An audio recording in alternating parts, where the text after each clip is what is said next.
Hello friends, कैसे हैं आप लोग। Welcome to my channel Akshar Kul academy. Today we will discuss about the most important question of on his blindness by John Milton. तो इसके पहले मैं आप लोगों के लिए लॉन्ग क्वेश्चन जो 200 वर्ड्स के हैं और शॉर्ट क्वेश्चन जो 125 वर्ड्स के हैं, उसमें से 3 क्वेश्चन मैंने आपको कंप्लीट करा दिया है, जिसकी 2 वीडियो प्लेलिस्ट में भी और आपके ऐसे भी अक्षरकुल एकेडमी चैनल पे आपको मिल जाएगी। तो वहाँ से जाके आप लोग वो दोनों वीडियो देख लीजिएगा ऑन हिज ब्लाइंडनेस से। On his blindness most important आपका पोएम है जो जॉन मिल्टन के द्वारा लिखी गई है, और इससे क्वेश्चन बनने के चांसेस बहुत ज़्यादा आपको मिल सकते हैं। ये लॉन्ग में भी पूछा जा सकता है आपको 200 वर्ड्स में, और आपको शॉर्ट में भी पूछा जा सकता है 125 वर्ड्स में भी। तो जो एलटी ग्रेड के स्टूडेंट हैं जो मेंस की तैयारी कर रहे हैं, उनके अलावा और भी जो स्टूडेंट हैं जिनकी डिस्क्रिप्टिव क्लास एग्ज़ाम होने वाली है मेंस की, वो भी इस वीडियो को देख सकते हैं, इस क्लास को अटेंड कर सकते हैं। उनके लिए भी ये यूज़फुल है, क्योंकि इतने ही वर्ड लिमिट में आपसे आंसर पूछा जाता है। तो दोनों जिनकी भी इस समय डिस्क्रिप्टिव क्लासेस चल रही हैं, डिस्क्रिप्टिव एग्ज़ाम होने वाले हैं, जो मेंस के एग्ज़ाम होने वाले हैं, उनके लिए ये वीडियो बहुत ही ज़्यादा यूज़फुल है। तो चलिए आज की वीडियो को हम स्टार्ट करते हैं, और कौन कौन से क्वेश्चन को हम यहाँ अटेम्प्ट करेंगे, किस तरीके से आंसर को राइट करेंगे, वो हम यहाँ देखेंगे। तो हमारा पहला क्वेश्चन है, देखिए, what is the central theme of on his blindness by John Milton. तो जॉन मिल्टन जो ऑन हिज ब्लाइंडनेस है उनका, इससे एक आपका सबसे ज़्यादा पूछा जा सकता है शॉर्ट में, जो कि सेंट्रल थीम है, कि इसकी सेंट्रल थीम बताइए। तो उसको हम किस तरीके से आंसर में राइट कर सकते हैं, वही आपको यहाँ देखने को मिल रहा है। तो देखिए, the central theme of the poem is patience, faith and acceptance of God wills in times of suffering. तो ये कह रहे हैं कि जो इसमें सेंट्रल थीम है पोएम की, वो क्या है, पेशेंस है, धैर्य, और फेथ है, किस पे, फेथ गॉड पे। और जो गॉड की इच्छा से हो रहा है उसको हम एक्सेप्ट करें अपने डिफ़िकल्ट टाइम में, सफरिंग के टाइम में। वही इस पोएम का मेन थीम माना गया है, central theme. Milton reflects on his blindness and initially feels anxious that he can no longer use his poetic talent to serve God. यहाँ पे मिल्टन क्या कहते हैं, रिफ्लेक्ट फील करते हैं, दिखाते हैं अपने पोएम में कि कैसे वो बहुत ज़्यादा एंग्सियस फील करते हैं, कि वो बहुत ज़्यादा टाइम तक उनके अंदर जो टैलेंट है गॉड के द्वारा दिया गया, जो लिखने की उनके अंदर क्वालिटी है, बहुत ज़्यादा लॉन्ग टाइम तक वो उसका यूज नहीं कर सक रहे हैं गॉड की सेवा में, क्योंकि 44 के एज में उनकी क्या हो गई थी, उनकी आई साइट चली गई थी बहुत ही कम एज में। तो उन्हें उसके बाद ही उन्होंने क्या किया था, ये पोएम लिखा था on his blindness. He considered his talent as a divine gift and fear wasting it.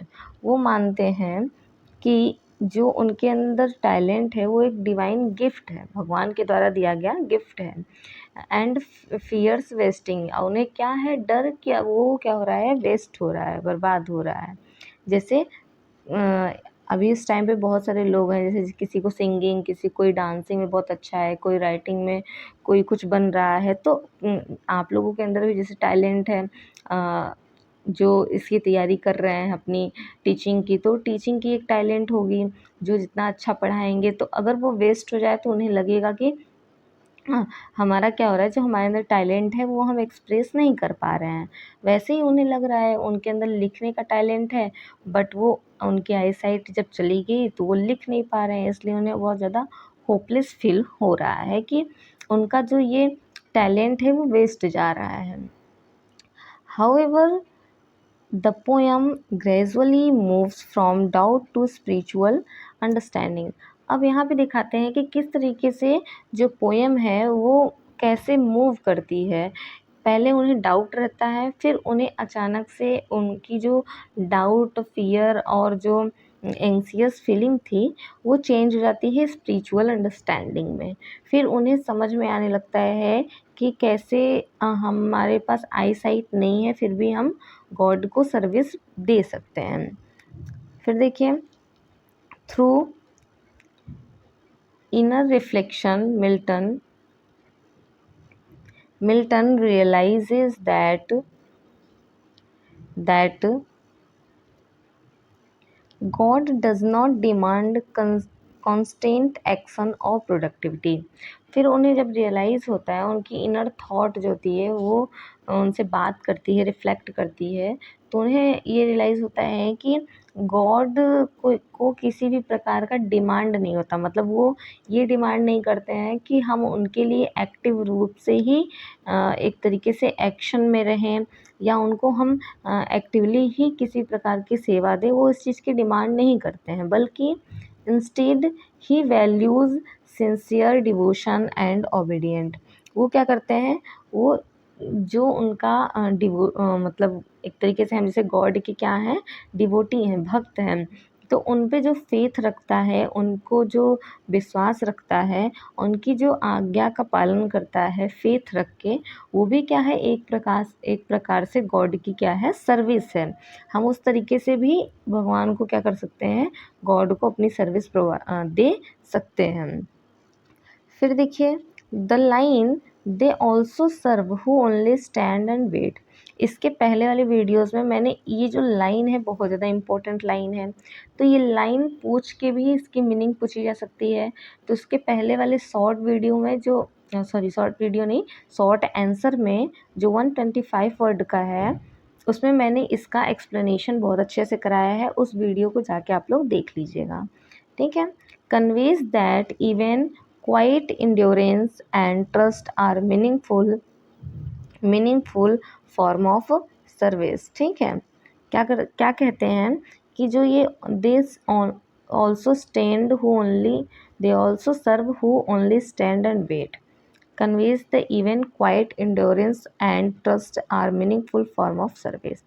कहते हैं कि जो केवल अपनी बारी का इंतज़ार कर रहा है और वेट कर रहा है एक पेशेंस के साथ, वो भी क्या है, एक प्रकार की गॉड की सेवा है, ठीक है। दस इस तरीके से हम देखते हैं, thus the poem teaches that faith and patience are more important than physical ability.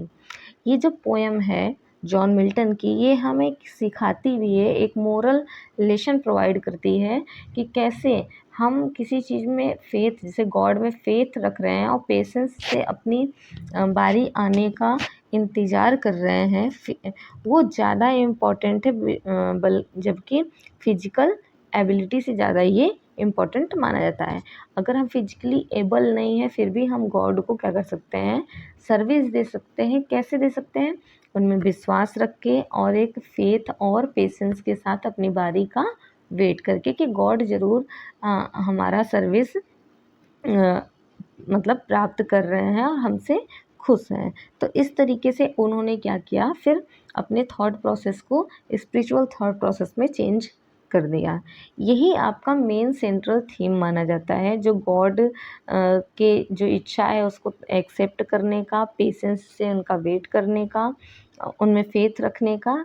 यही आपका इस जो ऑन हिज ब्लाइंडनेस है, इसका मोरल थीम और सेंट्रल थीम माना जाता है। तो ये देखिए आपका 125 वर्ड में ये क्वेश्चन है, ये आंसर है।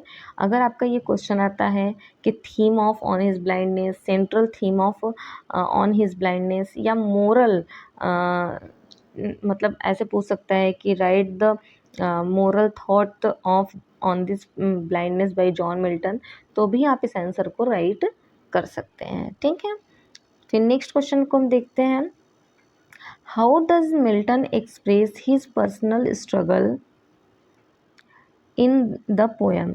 अब यहाँ पे दिखाया गया है कि जो मिल्टन ने पर्सनल स्ट्रगल फेस किया है अपने लाइफ में, वो इस पोएम में वो कैसे दिखाते हैं, ठीक है। तो वो उस अगर ये आंसर क्वेश्चन आपको देखने को मिलता है एग्ज़ाम में, तो आप कैसे इसका आंसर राइट करेंगे। देखिए, आपको नॉलेज सब कुछ है, आपने पोएम पढ़ रखा है, आपको सारी चीज़ों की मीनिंग पता है कि पोएम क्या है, बट एग्जैक्ट जब वहाँ पे पूछा जाता है क्वेश्चन, वहाँ पे क्वेश्चन हम देखते हैं तो फिर हमें लिखना किस तरीके से, क्या क्या पॉइंट उसमें दिखाना है, ये हमें एग्ज़ाम टाइम में समझ नहीं आता। इसीलिए आपको रेगुलर प्रैक्टिस करना और क्वेश्चन को अटेम्प्ट करना और रेगुलर क्लासेस देखना बहुत ही ज़्यादा ज़रूरी है, ताकि हम फॉर्मेट समझ सकें कि कैसे हम आंसर को राइट करें। बाकी तो आपने प्री क्वालिफाई किया है, अब मेंस के लिए आप प्रिपेयर हैं, बस आपको लिखने की हैबिट और लिखने का एक फॉर्मेट पता होना चाहिए, ठीक है। बस इसीलिए आप लोग कंसिस्टेंसी के साथ अपने क्लासेस को देखते रहिए, रेगुलर प्रैक्टिस करते रहिए। और अगर आपको वीडियो थोड़ी भी इंफॉर्मेटिव लगती हो तो आप लोग वीडियो को लाइक, सब्सक्राइब और शेयर करें ज़्यादा से ज़्यादा। इससे क्या होता है, इससे मुझे भी एक वो मिलता है, एक मोरल मिलता है एक तरीके से। मैं भी सोचती हूँ कि आपके लिए कैसे कैसे कंटेंट लेके आऊँ और आपका सिलेबस कंप्लीट कराऊँ। तो इसलिए आप लोग अच्छे से इसको देखिए, प्रिपेयर करिए और अच्छे से आपका एग्ज़ाम यहाँ पे निकल जाएगा, ठीक है। How does Milton express his personal struggle in the poem. अब देखेंगे कि Milton express his personal struggle by revealing his inner conflict after losing his eyesight. जब मिल्टन की आंखों की रोशनी चली जाती है तो वो उनके अंदर इनर कॉन्फ्लिक्ट क्रिएट होता है, किस चीज़ का, कि उनके अंदर जो टैलेंट है वो उसका यूज नहीं कर पा रहे हैं। तो वही उनको क्या होता है, उनकी पर्सनल स्ट्रगल को यहाँ पे दिखाया जाता है। फिर feels he feels trouble and helpless, believing that his poetic talent has become useless। वो बहुत ज़्यादा दुखी फील करते हैं, बहुत ज़्यादा स्ट्रेस फील करते हैं और ख़ुद को वो हेल्पलेस फील करते हैं कि जो उनके अंदर पोएटिक टैलेंट है वो क्या हो रहा है, अब यूज़लेस हो गया है, क्योंकि उनको उनकी आंखों की रोशनी चली गई है, वो लिख नहीं सकते हैं। फिर देखिए और हमें इसमें क्या क्या चीज़ें दिखानी है। This create a deep sense of guilt as he think he may fail in service God property. उन्हें लगता है कि जो गॉड के द्वारा दिया गया गिफ्ट है वो क्या हो रहा है, वो फेल हो गया है और वो गॉड को सर्विस नहीं दे पा रहे हैं अपनी पोएटिक टैलेंट के through. He questioned whether God expects work even from those who are physically incapable। वो क्वेश्चन करते हैं गॉड से कि वो क्या एक्सपेक्ट कर रहे हैं, जो जो फिजिकली इनकेपेबल हैं, वो ऐसे पर्सन से गॉड क्या एक्सपेक्ट करते हैं। वो गॉड से क्या करते हैं, एक तरीके से क्वेश्चन करते हैं। जैसे मान लीजिए आप लोग ही आज प्रिपरेशन कर रहे हैं, आप लोग जानते हैं कि आपने प्री क्वालिफाई किया है तो आपके अंदर वो एबिलिटी है, आप टीचिंग कर सकते हैं, आप पढ़ा सकते हैं और आपको मेंस क्वालिफाई करना है, ठीक है। इसी में से बहुत सारे स्टूडेंट होंगे जिन्होंने बहुत मेहनत किया होगा लेकिन शायद वो 1 नंबर या 2 नंबर से उनका नहीं हुआ। तो क्या उनके अंदर एबिलिटी नहीं है? उनके अंदर भी है। वो अब दूसरे एग्ज़ाम्स को देंगे, टीजीटी, पीजीटी को देंगे, वहाँ क्वालिफाई करेंगे। तो जैसे एक बार उन्हें अगर कोई एग्ज़ाम उनका नहीं निकलता है तो उन्हें एक बार इस तरीके की फीलिंग आती है कि उनका टैलेंट वेस्ट हो रहा है। जैसे अभी आप देख रहे होंगे कि बहुत सारी यूपी में जैसे वैकेंसीज़ वगैरह बहुत कम आ रही हैं। अभी आपके एलटी ग्रेड की आई है, बट काफ़ी टाइम से जो जिनकी एज अब निकल रही है वो लोग भी प्रिपरेशन कर रहे हैं। तो उन्हें ये फ़ील होता है कि उनके अंदर जो टैलेंट है वो वेस्ट हो रहा है, वो कहीं पढ़ा नहीं पा रहे हैं। फिर वो प्रिपरेशन करते-करते कोई प्राइवेट जॉब पकड़ लेता है, कोई वो भी नहीं पकड़ पाते, तैयारी में ही लगे रह जाते हैं। तो इस तरीके से आम लोगों के साथ भी चीज़ें होती हैं। बहुत सारी इसमें लेडीज़ें होंगी, गर्ल्स होंगी, जो बहुत सारे उनके ड्रीम्स होंगे। बहुत लोग पूरे कर रहे हैं बट कोई-कोई ऐसे भी होते हैं जिनका नहीं पूरा हो पाता, उनकी शादी हो जाती है, तो किसी कारणवश वो क्या होता है, जॉब वगैरह नहीं कर पाती, तो उन्हें ये होता है कि मेरे अंदर ये टैलेंट है। तो फिर आप देख रहे होंगे आज के टाइम में वो प्राइवेट पढ़ा रही हैं या वो टैलेंट का यूज़ कर रहे हैं अपना यूट्यूब के माध्यम से भी टैलेंट का यूज़ कर रहे हैं। तो इस तरीके से क्या है कि अगर टैलेंट का यूज़ नहीं हो पाता तो वो बहुत ज़्यादा फ्रस्ट्रेटेड फ़ील होता है लोगों को। तो वहीं पे यहाँ पे इस समय मिल्टन को फ़ील हो रहा है। आप जब भी आप लिटरेचर पढ़िए तो आप उसको अपने से कनेक्ट करके, अब कनेक्ट करके ये नहीं पढ़ना है कि बहुत ज़्यादा डीप में, जैसे बहुत ज़्यादा कोई रोमांटिक पोएम है या कोई बहुत ज़्यादा एलिजी वाली पोएम है तो उसमें बहुत ज़्यादा डीप में जाना है, डीप में नहीं, बट कहीं न कोई पोएम हमारे रियल लाइफ से रिकनेक्ट करती रहती है। तो उससे क्या होगा, और आपको लिटरेचर पढ़ने में इंटरेस्ट आएगा। तो इस तरीके से आप लोग लिटरेचर को थोड़ा-सा एन्जॉय करके पढ़ा क्या करिए, ठीक है? तो देखिए दिस डाउट, और मैं कोशिश करूँगी पूरा कि आपको लिटरेचर पढ़ाऊँ तो आपको बोरिंग ना लगे। This doubt reflects his emotional pain and spiritual confusion. अब ये जो उनका डाउट है वो क्या करता है, इमोशनल पेन क्रिएट करता है और उसी में उनको कन्फ्यूजन भी होती है थोड़ी थोड़ी स्पिरिचुअल, कि गॉड से प्रार्थना कर रहे हैं। फिर however the turning point comes when the figure of patience respond to his concern. फिर अचानक से उनके इनर थॉट में मतलब एक टर्निंग पॉइंट आता है और उन्हें लगता है कि अब मैं तो मतलब कर नहीं सकता, फिजिकली एक्टिव नहीं हूँ। तो पेशेंस उनके अंदर एक धैर्य आता है कि कैसे मैं तो चाहता तो हूँ कि मैं गॉड की सर्विस करूँ, बट मैं अब फिजिकली इतना एक्टिव नहीं हूँ, आँखों की रोशनी चली गई है, तो मैं पेशेंस से ही अपनी बारी का इंतज़ार करूँगा। मैं बहुत ज़्यादा गॉड को उसमें वो नहीं करूँगा, उनकी इच्छा हो सकती है इससे अच्छी हो कुछ, तो वो मेरे लिए रास्ते क्या करेंगे, खोलेंगे। इस तरीके से उन्हें क्या होता है, स्पिरिचुअल थॉट क्रिएट होता है उनके माइंड में। फिर देखिए, it explain that God is all powerful and does not reply relief on human efforts. वो एक्सप्लेन करते हैं कि गॉड क्या है, बहुत ज़्यादा पावरफुल है, उन्हें किसी ह्यूमन के एफर्ट्स की ज़रूरत नहीं है। उन्हें क्या चाहिए कि उन्हें, देखिए वो क्या, अभी मिल्टन क्या कह रहे हैं कि this realisation helps Milton overcome to fear and acceptance his condition. जब उन्हें ये रियलाइज़ होता है कि गॉड तो सर्वशक्तिमान है, वो तो उनके ऊपर ही पूरी सृष्टि है, हम उन्हें क्या ही दे सकते हैं, इससे क्या होता है उन्हें सेल्फ सेटिस्फेक्शन मिलता है और वो सोचते हैं कि मैं चाहता हूँ और मैं उनमें फेथ रखता हूँ, यही मेरे लिए क्या है, सर्विस है गॉड के लिए। हिज फियर और एक्सेप्टेंस इज कंडीशन, जब वो अपने कंडीशन को एक्सेप्ट कर लेते हैं तो उनके अंदर का जो डर होता है वो ख़त्म हो जाता है। हिज स्ट्रगल ट्रांसफॉर्म इनटू काम फेथ एंड स्पिरिचुअल पीस। उनका जो मेंटली स्ट्रगल था वो क्या होता है, अब वो चेंज हो जाता है शांति में और गॉड के फेथ में और स्पिरिचुअल पीस में, ठीक है। तो इस तरीके से क्या होता है, जब हमारे अंदर स्पिरिचुअल थॉट्स चीज़ें होती हैं तो उससे हमें हेल्प भी मिलता है। अगर हमारी कंडीशन कभी ऐसी हो गई जिसे हम नहीं सँभाल पा रहे हैं, तो हमें ये सोचना चाहिए कि देखिए यहाँ पे बहुत सारे स्टूडेंट होंगे जो गॉड को हो सकता है कोई नहीं भी मानता हो, बट एक चीज़ आपको माननी चाहिए कि कहीं न कोई पावर है जो हमें सँभालती है, तो उस पे हमें फ़ेथ रखना चाहिए। मैं ये नहीं कह रही हूँ कि आप गॉड को मानिए, बट आप अपने से अच्छा करिए और एक रखिए फ़ेथ कि हाँ, कोई मेरे साथ है जो मेरी हेल्प करेगा। तो अगर आप डिफ़िकल्ट सिचुएशन में भी रहेंगे तो वहाँ पे आपको बहुत ज़्यादा परेशानी और स्ट्रगल फ़ील नहीं होगा, ठीक है। फिर देखिए नेक्स्ट आते हैं हम अपने थर्ड एंड लास्ट क्वेश्चन पे।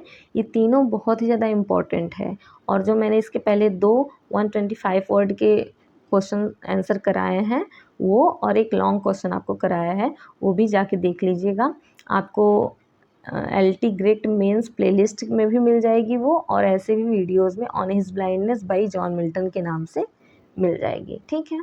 अब देखिए नेक्स्ट है, what role does the figure of patience play in the poem. अब इसमें दिखाया है कि जो पेशेंस वर्ड का यूज हुआ है उसका इस पोएम में क्या रोल है। तो देखेंगे, the figure of patience plays a significant role in resolving the poet's inner conflict and guiding him towards acceptance।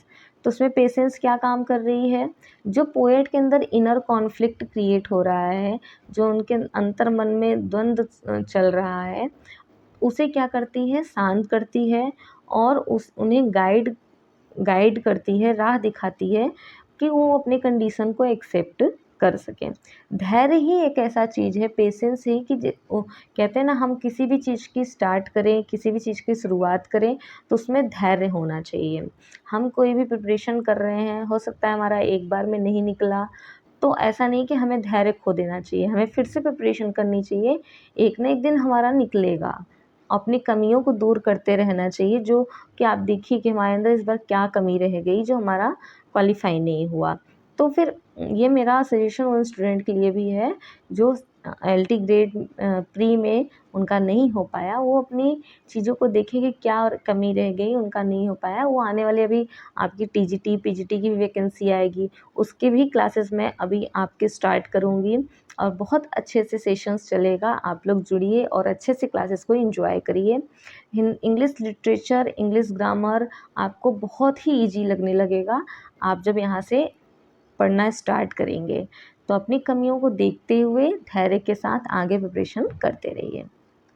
वही यहाँ पे कह रहे हैं John Milton, it appears as a symbolic voice that answers Milton doubt and fear about his blindness. ये जो symbolic voice है जो उनके अंदर से आती है, वो आंसर करती है मिल्टन को और उनके डाउट और फियर को ख़त्म करती है जो उनको ब्लाइंडनेस से हो रही थी। फिर क्या है, when he worries he worries that he cannot serve God due to his disability। उन्हें क्या होती है, चिंता होती है कि उनकी जो डिसेबिलिटी है उसके कारण वो गॉड को सर्विस नहीं दे पा रहे हैं। Patience gently remind him that God does not need human work और टैलेंट। फिर वही जो उनका पेशेंस है उन्हें वो देता है, मतलब एक तरीके से रिमाइंड कराता है कि गॉड को किसी भी वर्क या टैलेंट की ज़रूरत नहीं है। वो बस चाहते हैं कि उनके जो एक तरीके से पर्सन हैं, जो उनके पार्ट हैं, क्योंकि हम सब गॉड के ही एक तरीके से पार्ट हैं, उनके ही अंश हैं, वो क्या करें, उनमें फेथ रखें और उनमें बिलीव रखें। Instead, those who remains faithful and endure difficulties equality are also service him। क्या करते हैं इसके अलावा those who remains faithful and endure difficulties quality are also service him। वो कहते हैं कि जब हम फेथफुल रहते हैं भगवान के प्रति, वो भी क्या है उनके लिए डिफ़िकल्ट, ये भी क्या है, डिफ़िकल्टीज़ और क्वालिटी जो है, क्वाइटली हम शांति से चीज़ों को एक्सेप्ट करते हैं और उनमें फेथ रखते हैं, ये भी क्या है, उनकी सर्विस है, उनको हम सर्विस प्रोवाइड कर रहे हैं। This message shifts Milton perspective from frustration to understanding. ये मैसेज जो उनको मिलती है उससे क्या होता है, मिल्टन का फ्रस्ट्रेशन अंडरस्टैंडिंग में चेंज हो जाता है। Patience teaches values like humility, endurance and trust in divine will। Patience क्या लाता है, सिखाता है कि वैल्यूज़ क्या है, ह्यूमैनिटी क्या है और एंड्योरेंस और ट्रस्ट, जो भगवान में ट्रस्ट हमें एक तरीके से क्रिएट करता है, जो हमारा पेशेंस है। Through this figure the poem delivers a powerful message that true service lies in faith and acceptance rather than constant action. तो ये जो पेशेंस वर्ड है, फिगर है, ये इस पोएम के माध्यम से यहाँ एक पावरफुल मैसेज प्रोवाइड करता है कि केवल एक्शन ही सर्विस नहीं है, बल्कि हम जो फेथ रखते हैं गॉड में और उनके किए गए चीज़ों को हम एक्सेप्ट करते हैं, वो भी क्या है, एक तरीके से गॉड में फेथ रखना ही एक तरीके से सर्विस ही मानी जाती है। तो देखिए इस तरीके से तीनों क्वेश्चन आपके यहाँ कंप्लीट होते हैं।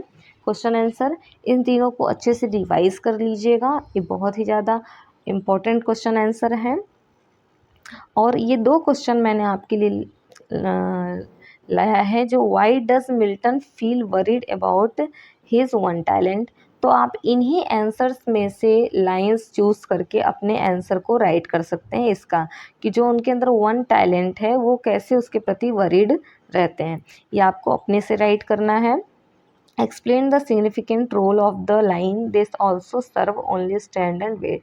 ये क्वेश्चन मैंने आपको पिछली वीडियो में भी कराया है, वहाँ से आप प्रिपेयर करके इस क्वेश्चन का आंसर अपने से आप राइट करेंगे।